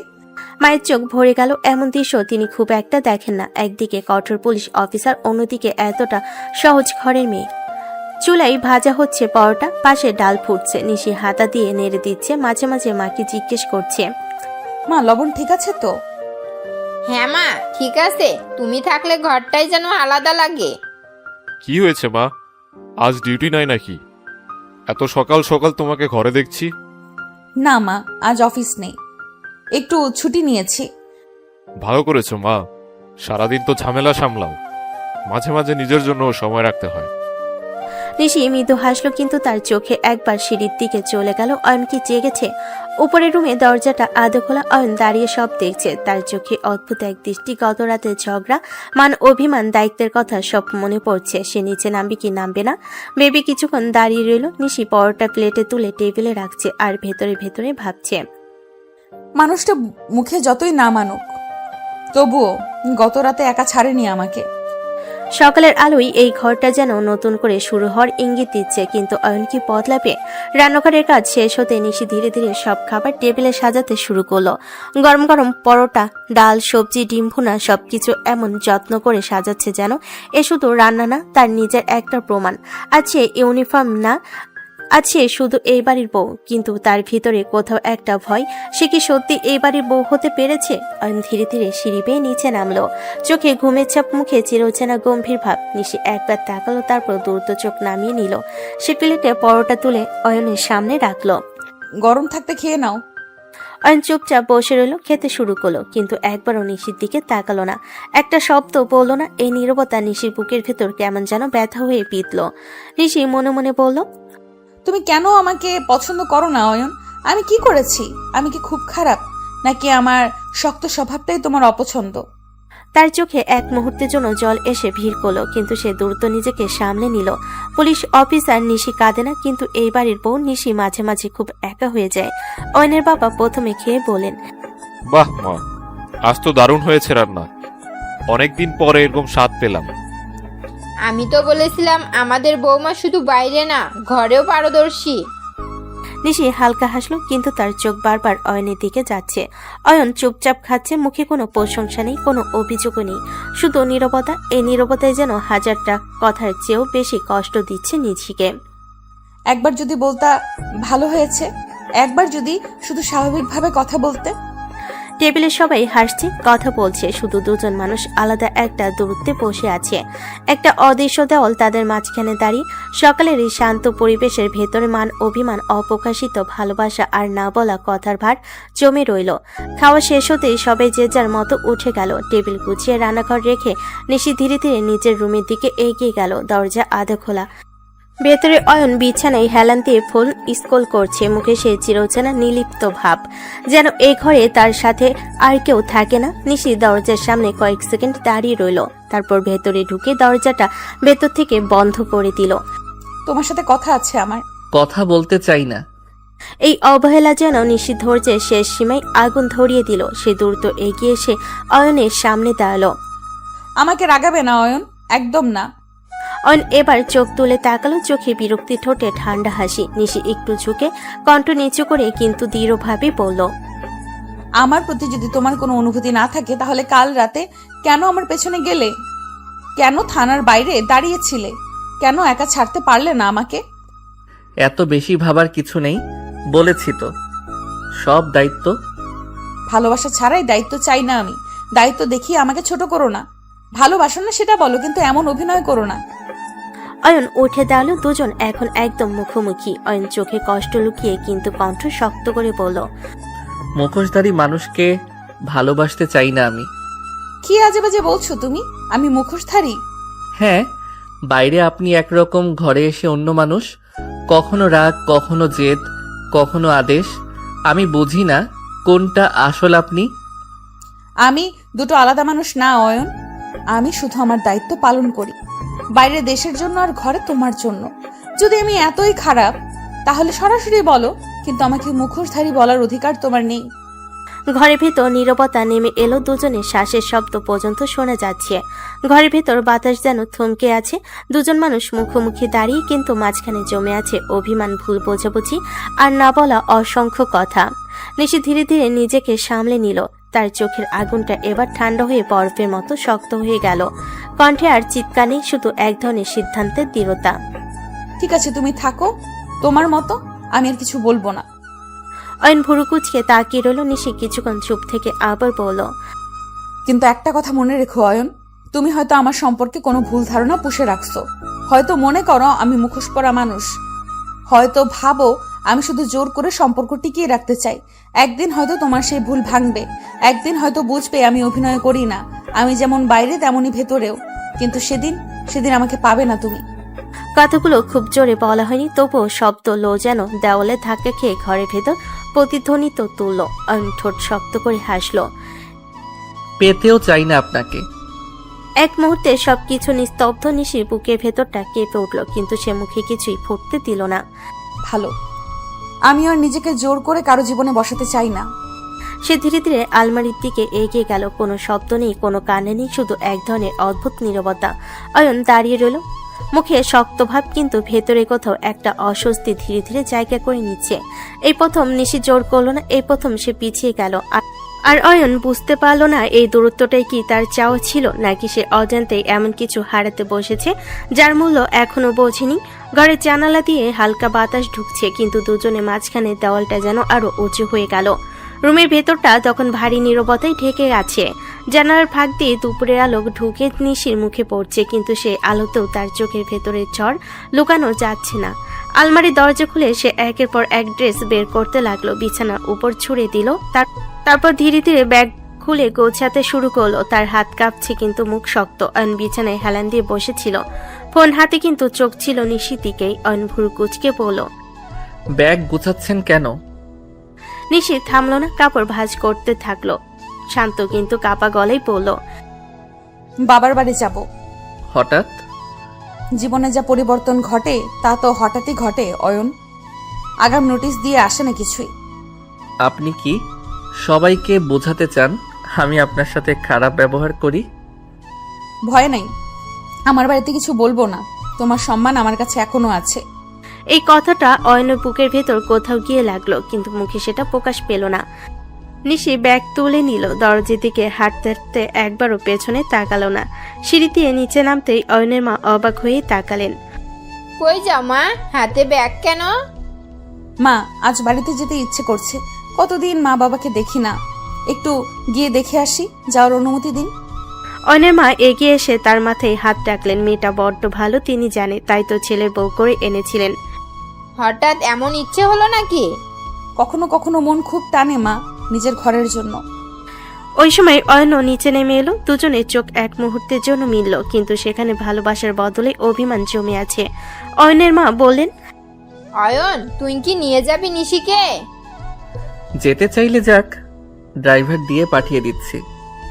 দরকার নেই, আমি নিজেই যেতে পারবো। তারপর আর এক মুহূর্ত দাঁড়ালো না, দরজা পেরিয়ে বাইরে বেরিয়ে গেল। অয়ন স্থির হয়ে দাঁড়িয়ে রইল, বুকের ভেতর কেমন শূন্যতা, কিন্তু মুখে কঠিন তাওয়াল। মনে মনে বলল, আপনি চলে গেলে আমি কি সত্যি শান্তি পাবো নিশি, নাকি এই বাড়িটা আরো বেশি ফাঁকা হয়ে যাবে? কিন্তু মুখে উচ্চারণ করলো না কিছুই। আর বাইরে নিশি গাড়িতে বসে জানালার বাইরে তাকিয়ে শুধু একটা কথাই ভাবছে। একদিন হয়তো অয়ন বুঝবে, কিন্তু সেদিন আমি আর ফিরে তাকাবো না। ঘরের ভিতর জমি রইল না বলা হাজারটা কথা, আর দুইটা জেদি হৃদয়, যারা ভালোবাসে কিন্তু স্বীকার করতে জানে না। বাড়ির ভেতরটা ফাঁকা লাগছিল। নিশি চলে যাওয়ার পর যেন দেওয়ালগুলোর রঙও মলিন হয়ে গেছে। অন বেশিক্ষণ থাকতে পারল না, চুপচাপ চাবি তুলে বেরিয়ে গেল সোজা সেই পুরনো আড্ডার জায়গায়, যেখানে সন্ধ্যা হলে তার কিছু তথাকথিত বন্ধু জড়ো হয়। রাস্তার ধারে আধো অন্ধকারে দাঁড়িয়ে আছে কয়েকজন, সিগারেটের ধোঁয়া উঠছে, হাসাহাসি অশ্লীল কথা। পরিবেশটা এমনই। অয়ন গিয়ে চুপচাপ একটা চেয়ারে বসলো। একজন ঠোঁটে বাঁকা হাসি নিয়ে বলল, এই যে অয়ন সাহেব, তোর বউকে যেতে দেখলাম রে, চলে গেল নাকি? হ্যাঁ গেছে। এইসব মেয়েদের একটাতে হয় না রে ভাই, একটু সুযোগ পেলেই উড়ে যায়। কথা সাবধানে বলবি। আরে রাগ করছিস কেন? ভুলে গেছিস নাকি? বিয়ের আগে নিজেই তো দেখছিস একটা ছেলের সাথে হোটেলে ঢুকতে, তখনও কি তোর এত প্রেম ছিল? এই কথাটা যেন মাথার ভেতর বাজ পড়ার মতো আঘাত করলো। অয়নের চোখের সামনে হঠাৎ সেই দৃশ্য ভেসে উঠল। বিয়ের আগে এক বিকেলে সে দেখেছিল নিশি একটা ছেলের সাথে একটা হোটেলের ভেতর ঢুকছে। সেদিন বুকের ভেতর কেমন আগুন জ্বলে উঠেছিল, অপমান, রাগ, হিংসা সব মিলিয়ে। সেদিন থেকে সে সিদ্ধান্ত নিয়েছিল এই মেয়েকে কখনো মন থেকে ভালোবাসবে না, অপছন্দ করবে, দূরে রাখবে। কিন্তু বাস্তবটা ছিল অন্যরকম। সে যতই ঘৃণা করতে চেয়েছে, ততই নিশির হাসি, চোখ, জেদ সবকিছুই তার ভেতরে জায়গা করে নিয়েছে। সে জানে সে কখনো পারে না নিশিকে অপছন্দ করতে। ওর মুখে কঠিন কথা বলে, দায়িত্বের কথা বলে, মুখোশ পরে থাকে। সে আবার বলল, দেখিস তুই বেশি পাত্তা দিস না, এসব মেয়েদের বিশ্বাস করা যায় না। আর একটা কথা বলবি নিশিকে নিয়ে, তাহলে দাঁত ভেঙে দিব। আমি কি সত্যি ভুল দেখেছিলাম, নাকি সেই দিনের ঘটনার পেছনে অন্য কিছু ছিল? কিন্তু তার জেদি মন তাকে শান্ত হতে দিল না। সে নিজেকেই বোঝাতে চাই, নিশি খারাপ, তাই আমি দূরে থাকি, তাই আমি কষ্ট পাই না। কিন্তু সত্যটা হলো নিশি চলে যাওয়ার পর থেকে তার বুকের ভেতরটা ফাঁকা হয়ে গেছে। সে আকাশের দিকে তাকিয়ে বিড়বিড় করে বলল, কেন আমি তাকে ঘৃণা করতে পারি না? কেন এখনো তাকে চাই? আর আড্ডে সেই খারাপ পরিবেশে দাঁড়িয়ে থেকেও সে বুঝলো তার আসল লড়াই বন্ধুদের সাথে না, তার লড়াই নিজের হৃদয়ের সাথে। আড্ডার জায়গা থেকে হঠাৎ উঠে দাঁড়িয়েছে অয়ন। বন্ধুরা অবাক হয়ে তাকিয়ে আছে। একজন হাত টেনে বলল, কই যাস? মাত্র তো আসলি, এখনই চলে যাবি? অয়ন হাত ছাড়িয়ে নিল। গলায় কঠিন একটা সুর, কিন্তু চোখে ঝড়। সে গম্ভীর কণ্ঠে বলল, যেখানে আমার স্ত্রীকে নিয়ে বাজে কথা বলা হয়, সেখানে 1 মিনিটও থাকতে চাই না। ছেলেগুলো থমকে গেল। কেউ হেসে উড়িয়ে দিতে চাইল, কেউ আবার মুখ গোমরা করলো। অয়ন আর পেছনে তাকালো না। রাতের রাস্তাটা আজ কেমন যেন শুনশান। বাইকের হেডলাইট সোজা সামনে পড়ছে, কিন্তু তার মনটা বারবার পিছনে ফিরছে। নিশি এখন কোথায় পৌঁছেছে তো ঠিকঠাক? সে জোর করে নিজেকে শক্ত করলো। আমি কেন ভাবছি, সে তো নিজেই যেতে চেয়েছে। কিন্তু বুকের ভেতরের অস্থিরতা তাকে শান্ত থাকতে দিল না। বাড়িতে ঢুকতে তার মা দরজার কাছে দাঁড়িয়ে বললেন, এত দেরি করলি বাবা? আয়, খেয়ে যা। অয়ন জুতো খুলে চুপচাপ ভেতরে ঢুকলো। ডাইনিং টেবিলে ভাত, ডাল, তরকারি সব সাজানো, কিন্তু আজ যেন টেবিলটা অদ্ভুত ফাঁকা। নিশি নেই। মা ভাত তুলে দিতে দিতে বলেন, কি হলো, মুখটা এমন মলিন কেন? কিছু না মা। চামচ দিয়ে ভাত নাড়তে লাগলো, কিন্তু মুখে তুলতে পারছে না। মা খেয়াল করলেন, খাচ্ছিস না কেন? অসুস্থ নাকি? খাচ্ছি তো। কিন্তু আসলে সে খাচ্ছিল না, শুধু প্লেটে খাবার নাড়াচাড়া করছিল। মনে মনে তার ভেতর কেমন এক শূন্যতা। এই তো কয়েক ঘন্টা আগেও এই টেবিলে নিশি দাঁড়িয়ে সবাইকে খাবার দিচ্ছিল, চুপচাপ অভিমানী মুখে। আজ সেই চেয়ারটা খালি। হঠাৎ অয়ন বুঝলো সে রাগ থাকলেও অভিমান থাকলেও নিশির উপস্থিতি ছাড়া এই বাড়িটা কেমন অচেনা লাগে। মা আবার বলেন, নিশি তো হঠাৎই চলে গেল, কিছু হয়েছে নাকি? কিছু না মা, ওর বাড়ি যেতে ইচ্ছে করেছিল। কথাটা বললেও তার নিজের কানে কেমন ফাঁকা লাগলো। খাবার শেষ না করে সে উঠে দাঁড়ালো। মা অবাক হয়ে বললেন, এত কম খেলি? খিদে নাই মা। রুমে গিয়ে দরজা বন্ধ করলো। বিছানার দিকে তাকাতেই বুকের ভেতরটা কেঁপে উঠলো। এই বিছানায় গত রাতে নিশি তার হাত ধরে ঘুমিয়েছিল। আজ সেই বিছানাটা ফাঁকা। অয়ন ধীরে ধীরে বিছানায় বসে পড়ল। মনে মনে বলল, তুমি গেলে তো বলেছিলে একদিন ভুল ভাঙবে, তখন আমাকে পাবে না। যদি সত্যি একদিন দেরি হয়ে যায়? রাতটা দীর্ঘ হতে লাগলো। ঘুম এলো না, শুধু অন্ধকার আর নিঃশব্দ। শব্দগুলো তাকে ঘিরে রইল। এদিকে নিশিদের বাড়িতে গভীর রাত নেমে এসেছে। চারিদিকে নিস্তব্ধ, শুধু দেওয়ালে ঝোলানো ঘড়ির টিকটিক শব্দ। নিজের ছোটবেলার রুমে শুয়ে আছে নিশি। বিছানাটা চেনা, বালিশটা চেনা, জানালার বাইরে সেই পুরনো কাঁঠাল গাছটাও চেনা। কিন্তু আজ সবকিছু কেমন অচেনা লাগছে। চোখ বন্ধ করেও তার ঘুম আসছে না। এপাশ ওপাশ করছে বারবার। মনে হচ্ছে বুকের ভেতর কেউ একটা ভারী পাথর বসিয়ে রেখেছে। নিশি ধীরে ধীরে সিলিংয়ের দিকে তাকিয়ে ফিসফিস করে বলল, আমাদের বিয়েটা তো সত্যি অয়ন, তাহলে তুমি কেন মানো না আমাকে? আমি কি তোমার জীবনে জোর করে ঢুকে পড়েছি, নাকি আমাকে এই ভাগ্য তোমার কাছে এনে দাঁড় করিয়েছে? কি কমতি আছে আমার মধ্যে বলো না? আমি কি খারাপ? আমি কি তোমার যোগ্য না? আমি আপনাকে মানি না, মুখোশধারী মানুষ, কখনো মানবো না। শব্দগুলো যেন মাথার ভেতর প্রতিধ্বনি করছে। নিশি ঠোঁট কামড়ে ধরে বলল, আমি তো অভিনয় করিনি কখনো, আমি যেমন তেমনই ছিলাম। তাহলে তুমি কেন আমাকে অন্য চোখে দেখো? আমি তো সত্যিই তোমাকে ভালোবেসে ফেলেছি অয়ন। কখন যে ফেলেছি বুঝতেই পারিনি। তোমার রাগ, তোমার জেদ, তোমার অবহেলাও আমার ভালো লাগে। কিন্তু তুমি কেন এত দূরে থাকো? কেন একটা দেওয়াল তুলে রেখেছো আমাদের মাঝে? কি করব এবার আমি? লড়বো নাকি চুপচাপ সরে যাব? নিশি জানালার দিকে তাকালো। আকাশে আধাখানা চাঁদ, কিন্তু আলোটাও আজ কেমন ফিকে। তুমি যদি একদিন সত্যিই আমাকে হারাও, তখন কি বুঝবে আমি কতটা সত্যি ছিলাম?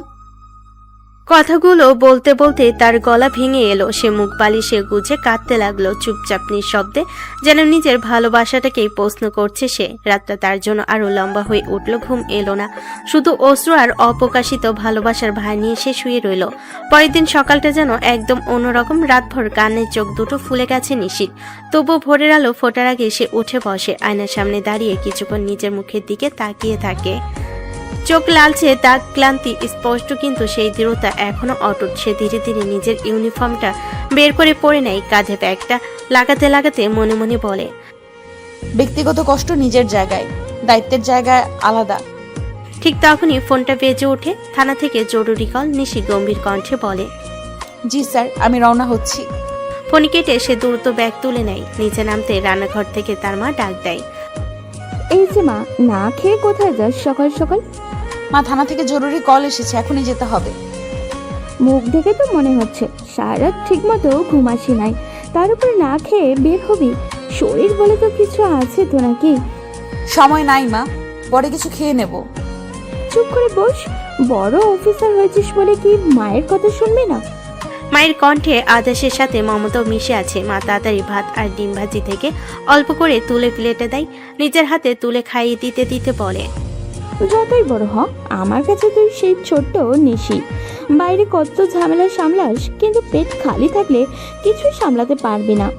নিশির চোখ আবার ভিজে আসে। এই আদর, এই ছায়াটা ছাড়া সে যেন কেমন অসহায় হয়ে যায়। সে ধীরে বলে, দোয়া করো মা, আজকের দিনটা যেন ভালো হয়। আল্লাহ তোকে হেফাজতে রাখুক মা, সাবধানে থাকিস। নিশি মায়ের হাতটা শক্ত করে চেপে ধরে, তারপর ব্যাগটা কাঁধে নিয়ে দরজার দিকে এগিয়ে যায়। বাইরে সকালটা ব্যস্ত হয়ে উঠছে। রাস্তার গাড়ির শব্দ, মানুষের হাঁটা চলা। নিশি একবার আকাশের দিকে তাকাই, মনে মনে বলে, যতই ঝড় আসুক আমি ভাঙবো না। তারপর দৃঢ় পায়ে গাড়িতে উঠে ডিউটির উদ্দেশ্যে বেরিয়ে যায়। ব্যক্তিগত কষ্ট বুকের ভেতর লুকিয়ে রেখে দায়িত্বের পথে আবারও নিজেকে শক্ত করে তোলে সে। এদিকে অয়নের রাতটা যেন শেষই হচ্ছিল না, বিছানায় শুয়ে এপাশ ওপাশ করছে। চোখ বন্ধ করলে বারবার নিশির মুখটা ভেসে উঠছে, রাগি মুখ, জেদি চোখ, আবার সেই চোখে লুকানো কষ্টের ছাপ। অয়ন বালিশে মুখ গুজে বলে ওঠে, ধুর, কেন এমন হচ্ছে আমার? সে উঠে বসে ঘড়িতে তখন প্রায় ভোর। সারা রাত সে একটু ঘুমাতে পারে নাই। অয়ন মনে মনে বলে, না, নিশিকে না দেখে থাকা সম্ভব না। তারপর নিজের কথাতে নিজে থমকে যায়। মনে আরেকটা কণ্ঠ যেন তীব্রভাবে বলে ওঠে, ভুলে যাচ্ছিস, ও তো বাজে মেয়ে। বিয়ের আগে নিজের চোখে দেখেছিস ওকে একটা ছেলের সাথে হোটেলে ঢুকতে। এমন মেয়েকে কি করে বিশ্বাস করবি? অয়নের বুকের ভেতরটা কেমন মোচড় দিয়ে ওঠে। সে চোখ বন্ধ করে ফিসফিস করে বলল, কিন্তু ও যতই খারাপ হোক, ওকে ছাড়া থাকতে পারবো না আমি। এই স্বীকারোক্তিটা সে কাউকে তো দূরের কথা নিজেকেও পুরোপুরি মানতে পারে না। রাগে আবার বলে ওঠে, না, ওকে ভালোবাসা মানে নিজেকে অপমান করা। কিন্তু হৃদয়টা যেন অন্য কথা বলে। রাতভর এই টানাপড়নে একটু ঘুম আসে না তার। ভোরের আলো ফুটতে সে উঠে বাথরুমে যায়। ঠান্ডা পানিতে মুখ ধুয়ে আয়নার সামনে দাঁড়িয়ে থাকে কিছুক্ষণ। চোখ দুটো লাল, অনিদ্রার ছাপ স্পষ্ট নিজের দিকে তাকিয়ে বলে, কি অবস্থা বানিয়েছিস নিজের? ফ্রেশ হয়ে নিচে নামতে মা অবাক হয়ে তাকে, ছেলের কি অবস্থা হয়েছে এক রাতে। এই যে আয়ন, এত সকালে কই যাস? একটু দরকার আছে মা, বাইরে যাচ্ছি। দরকার মানে? সকালে না খেয়ে কোথাও যেতে দেব না কিন্তু। মা, পরে খেয়ে নেব, এখন দেরি হয়ে যাচ্ছে। চুপ করে বস, তোর বাপের মতো জেদ ধরিস না, খালি পেটে বের হবি না। অন কিছু বলতে গিয়ে থেমে যায়। মায়ের মুখে সেই চিন্তা ভরা স্নেহ দেখে আর প্রতিবাদ করতে পারে না। মা দ্রুত নাস্তা এনে সামনে রাখে। খা, তারপর যা। অয়ন অন্যমনস্কভাবে খেতে শুরু করে। চামচটা হাতে থেমে যায় বারবার। মা জিজ্ঞেস করে, কি হয়েছে তোর? মন খারাপ লাগছে নাকি? না তো, কিছু না। কিন্তু তার ভেতরে ঝড়টা কেউ দেখে না। সে শুধু মনে মনে একটা কথাই ঘুরিয়ে ফিরিয়ে বলে, নিশি, তুমি আসলে কে? আমি যাকে দেখেছি সে, নাকি যাকে এখন মিস করছি সে? সাবধানে যা বাবা। অয়ন দরজা বাইরে পা রাখতে বুকের ভেতরটা ধকধক করতে থাকে। সে জানে না কোথায় যাচ্ছে, কিন্তু সে জানে তার পা দুটো আজ অজান্তে নিশির দিকে এগোচ্ছে। সকালটা পূর্ণ রোদ আর ব্যস্ততায় নিশি চুপচাপ ডিউটির জন্য রেডি হয়ে বের হচ্ছে। তার ইউনিফর্ম নিখুঁতভাবে সোজা, কাঁধে ব্যাজ ঝকঝকে। থানার গেটের কাছে পৌঁছে সে ধীরে ধীরে ঢুকে যায়। সবাই তাকে সালাম দেয়। নিশি তাড়াতাড়ি উত্তর দেয়। একজন জুনিয়র অফিসার দ্রুত এসে বলে, ম্যাডাম, নতুন কেস এসেছে। মাদক পাচারের চক্র ধরা পড়েছে। আমরা এক্ষুনি এগোতে হবে। এই চক্রটা খুব শক্তিশালী, তবে দায়িত্ব আমাকে নিতে হবে। নিশি, এই কেসটা আমাদের জন্য খুবই গুরুত্বপূর্ণ। কেউ থাকলে ধরা যাবে না। তুমি ওদের অনুসন্ধান করো, আমরা সবাই সাপোর্ট দিব। বুঝেছি স্যার, আমি পুরো দায়িত্ব নিয়ে কাজ করব। টেবিলে সবাই বসে তথ্য বিশ্লেষণ শুরু করে। নিশি মনোযোগ দিয়ে কম্পিউটার স্ক্রিনে তথ্য স্ক্যান করে, ফোনগুলো চিহ্নিত করে এবং বিভিন্ন সূত্র থেকে তথ্য সংগ্রহ করে। এই ফোন নাম্বারগুলো মাদক পাচারকারীদের সাথে যুক্ত। আমি নাম্বার ট্র্যাক করছি। ভালো করছো নিশি, সাবধানে এগো। বড় চক্র হলেও আমি থেমে থাকবো না। তাদের কক্ষ যেন পুরোপুরি কর্মক্ষেত্রে রূপান্তরিত। সবার চোখে একটাই উদ্দীপনা, ন্যায়ের পথে কাজ শেষ করা। নিশি কম্পিউটার স্ক্রিনে চোখ রাখে, কল রেকর্ড মনোযোগে চিহ্নিত করে, চক্রের নেটওয়ার্ক বুঝতে চেষ্টা করে। এবার কাজ শুরু করতে হবে। কোনো ভুল হলে শিশুর জীবন ঝুঁকিতে। নিশি, তুমি ঠিকই বলেছ। এই চক্র ধরা না দিলে বহু মানুষ বিপদে পড়বে। আমি এবার একদম নজর রাখবো, কাউকে পালাতে দেব না। সব পুলিশ সদস্য একটিমাত্র লক্ষ্য নিয়ে কাজ করছে, মাদক পাচার চক্রের সঙ্গে মোকাবিলা করা। নিশির চোখে দৃঢ়তা, মনে মনে বলে, আজ কেউ হারবে, তবে আমি হারবো না। এভাবেই পুরো থানা জুড়ে কেস নিয়ে জড়ো হয়ে পড়ল। নিশি থানা থেকে বের হওয়ার সময় মনে মনে বলল, আজকের দিনটা সহজ হবে না, তবে দায়িত্ব পালন ছাড়া কিচ্ছু ভাবার নেই। ম্যাডাম, আমরা কি সেই জায়গায় এগোই? হ্যাঁ, তবে সাবধানে, কেউ যেন আমাদের টের না পায়। বুঝেছি। প্রত্যেকটা পদক্ষেপ আমাদের লক্ষ্যকে কাছে নিয়ে আসবে। দূর থেকে লক্ষ্য করলো তারা কিছু মানুষের আচরণ অস্বাভাবিক। কেউ খুব সাবধানে, কেউ হঠাৎ চোখ মেলে। নিশি ধীরে ধীরে বলে, অপেক্ষা করো, যে কোনো মুহূর্তে আমরা এগোতে পারবো। ম্যাডাম, তারা পালাচ্ছে। থামো, পালাতে দেওয়া হবে না। থামো, পুলিশ এখানে। লুকানো মাদক পাচারকারীরা হক চুকিয়ে থেমে গেল। নিশি কড়া দৃষ্টিতে তাদের দিকে তাকিয়ে বলল, হাতে তুলে দাও সব কাগজপত্র, ফোন এবং যে কোনো প্রমাণ। পরে সবাই থানায় নিয়ে এলো। থানার কক্ষে নিশি কড়া দৃষ্টিতে জিজ্ঞেস করলো, বলো, এটা কার নিয়ন্ত্রণে ছিল? কে এই চক্রের মূল ব্যক্তি? পাচারকারীরা প্রথমে চুপচাপ থাকে, ভয় ও কৌশলের মধ্যে ফাঁদে পড়েছে। নিশি জোর দিয়ে বলে, সত্যি বলো, তোমরা যতটা লুকাতে চেষ্টা করো সবার চোখে আমরা সব দেখছি। ম্যাডাম, হ্যাঁ, আমরা মূল চক্রের অংশ। এবার সব ঠিক মতো জেরা করা হবে, কেউ কোনো তথ্য লুকাতে পারবে না। প্রত্যেক প্রশ্নের সঙ্গে ধাপে ধাপে চক্রের সত্য বেরিয়ে আসে। নিশি ধীরে ধীরে মনোযোগ দিয়ে প্রশ্ন শুরু করলো। কি উদ্দেশ্যে এই চক্র গঠন করেছো? কোনো ব্যক্তির নির্দেশে? বাচ্চাদের বা সাধারণ মানুষদের জন্য কি ঝুঁকি সৃষ্টি করেছো? প্রত্যেক উত্তরের সঙ্গে চক্রের আসল ছবি ধীরে ধীরে ফুটে ওঠে। নিশি মনে মনে ফিসফিস করে, এইভাবে ধাপে ধাপে আমরা প্রতিটি সত্য উদ্ঘাটন করব। থানার কক্ষে ঝকঝকে আলোতে নিশির চোখ জ্বলে উঠছে। থানার কক্ষ সব অপরাধীরা জড়ো। নিশির চোখ কাঁপছে না, বরং আরো শক্তিশালী হয়েছে। নিশি ধীরে ধীরে প্রশ্ন করতে লাগলো, বলো, আসল পাচারকারীর নাম কি? কোথায় লুকেছে সে? ম্যাডাম, সে নাম আরিফ, হোটেল রুম 507, ওখানে লুকিয়ে আছে। ঠিক আছে, এবার আমরা এই চক্র শেষ করব। সাথে থাকা জুনিয়ররা তৎপর হয়ে প্রস্তুতি নিচ্ছে। নিশি রেডিওতে বলে, কেউ যেন টের না পায়, কোনো ভুল হলে কেস ছিটকে যাবে। থানার বাইরে অয়ন বাইকের পাশে দাঁড়িয়ে ছিল। নিশিকে হোটেলের দিকে রওনা হতে দেখতেই চোখে অদ্ভুত এক উষ্ণ রাগ জাগলো। মনে মনে অয়ন ফিসফিস করলো, আবার হোটেলে যাচ্ছে? আবার কি সেই লোকের সঙ্গে সময় কাটাতে যাচ্ছে? আজ তোমাকে একা যেতে দেব না। আমি আজ দেখেই ছাড়বো তুমি কি করো হোটেলে। যদি কেউ তোমার কাছে আসে, আমার চোখের সামনে কেউ তোমার সাথে কিছু করতে পারবে না। হোটেলের গেটের কাছে নিশি ধীরে ধীরে থামলো। তার ইউনিফর্ম ঝকঝকে, চোখে অদম্য দৃঢ়তা। নিশি বলল, রুম 507, সবাই সাবধানে। আজ এই রুমে যা হবে আমি পাশেই থাকবো, এক মুহূর্তের জন্যেও চোখ সরাবো না। নিশি পুলিশের সঙ্গে হোটেলের দিকে এগোচ্ছে। তার ধীর ধাপ, দৃঢ় চোখ, সবাই বুঝতে পারছে এই দায়িত্বের সঙ্গে সে এক মুহূর্ত পিছুপা হবে না। অয়ন ধীরে ধীরে বাইক থেকে নিশির দূরত্ব ধরে রাখছে। হোটেলের গেটের আলোতে নিশির চোখ ঝলসে উঠছে। পুলিশ দল প্রস্তুত।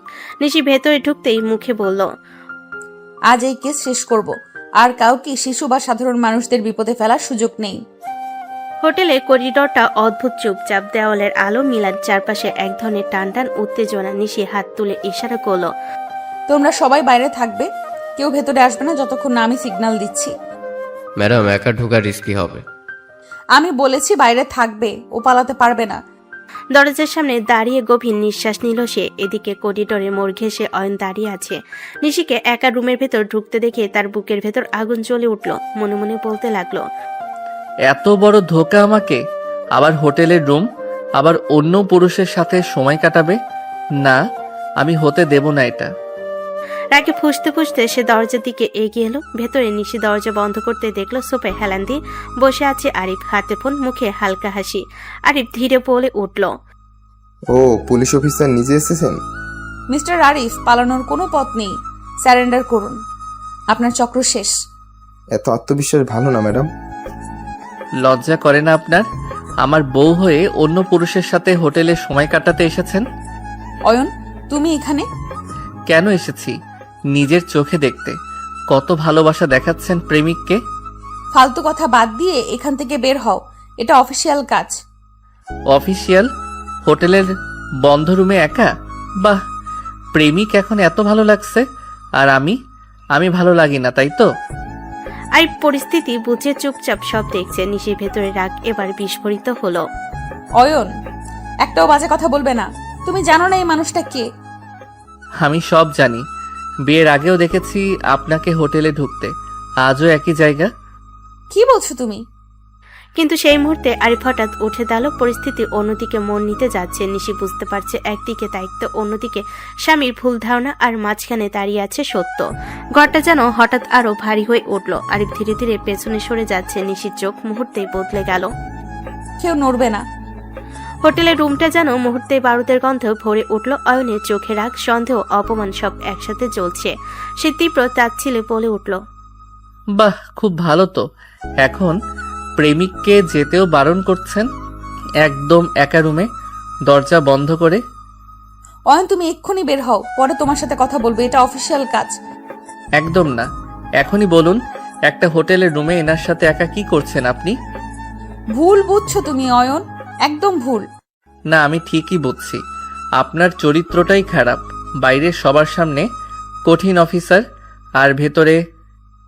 কথাটা শেষ করার আগে আরিফ ধীরে ধীরে দরজার দিকে সরে যাচ্ছিল। নিশির চোখে সেটা মিস করলো না। সে এক মুহূর্তে তার মুখের অভিব্যক্তি বদলে গেল। সে চিৎকার করে উঠল, স্টপ!